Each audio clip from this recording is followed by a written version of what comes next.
Hello everyone, welcome back to my channel. তো আজকে হচ্ছে 19শে অক্টোবর, শনিবার। আমি দুপুরবেলা ঘুমটুম থেকে উঠে বিকেলবেলা বেরিয়ে পড়লাম। ব্যাগের মধ্যে হেলমেট নিয়ে চলে গেলাম টলিগঞ্জের দিকে।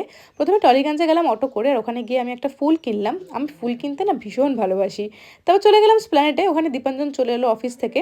তারপরে আমরা একটু এদিক ওদিক ঘুরলাম। বেসিক্যালি আমরা গিয়েছিলাম শ্রীলেদার্সে জুতো কিনতে। বেসিক্যালি আজকে রাত্রিবেলা দীপাঞ্জন যাবে রাইডে দার্জিলিংয়ে বাইক নিয়ে, সেই কারণে জুতোটা কিনতে যাওয়া। তো ওখানে অনেকগুলো বুট দেখে শুনে তারপরে ওর সেই কালো বুটটা পছন্দ হলো, আমারও বেশ ভালোই লেগেছে। তারপর কিছুতেই কিনবে না, জোর করে একটা দোকানে নিয়ে গেলাম যে চল একটা সানগ্লাস কেন। এর আগে রূপাঞ্জন একটা ওকে জন্মদিনে গিফট করেছিল, সেটাও হারিয়ে ফেলেছে।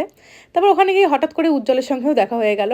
তারপর আমরা আবার একটু এদিক ওদিক ঘুরলাম, কারণ আজকে রাতেও বেরিয়ে যাবে, তাই আমরা সন্ধ্যের মধ্যে বাড়িও ফিরতে হতো, কারণ ওকে বাড়ি এসে একটু রেস্টও নিতে হবে। তারপর ওখান থেকে আমরা স্কুটি নিয়ে ডিরেক্ট চলে এলাম বেহালার দিকে।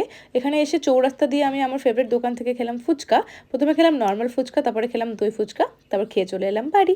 দেখা হচ্ছে পরের ভিডিওতে। ওকে, বাই।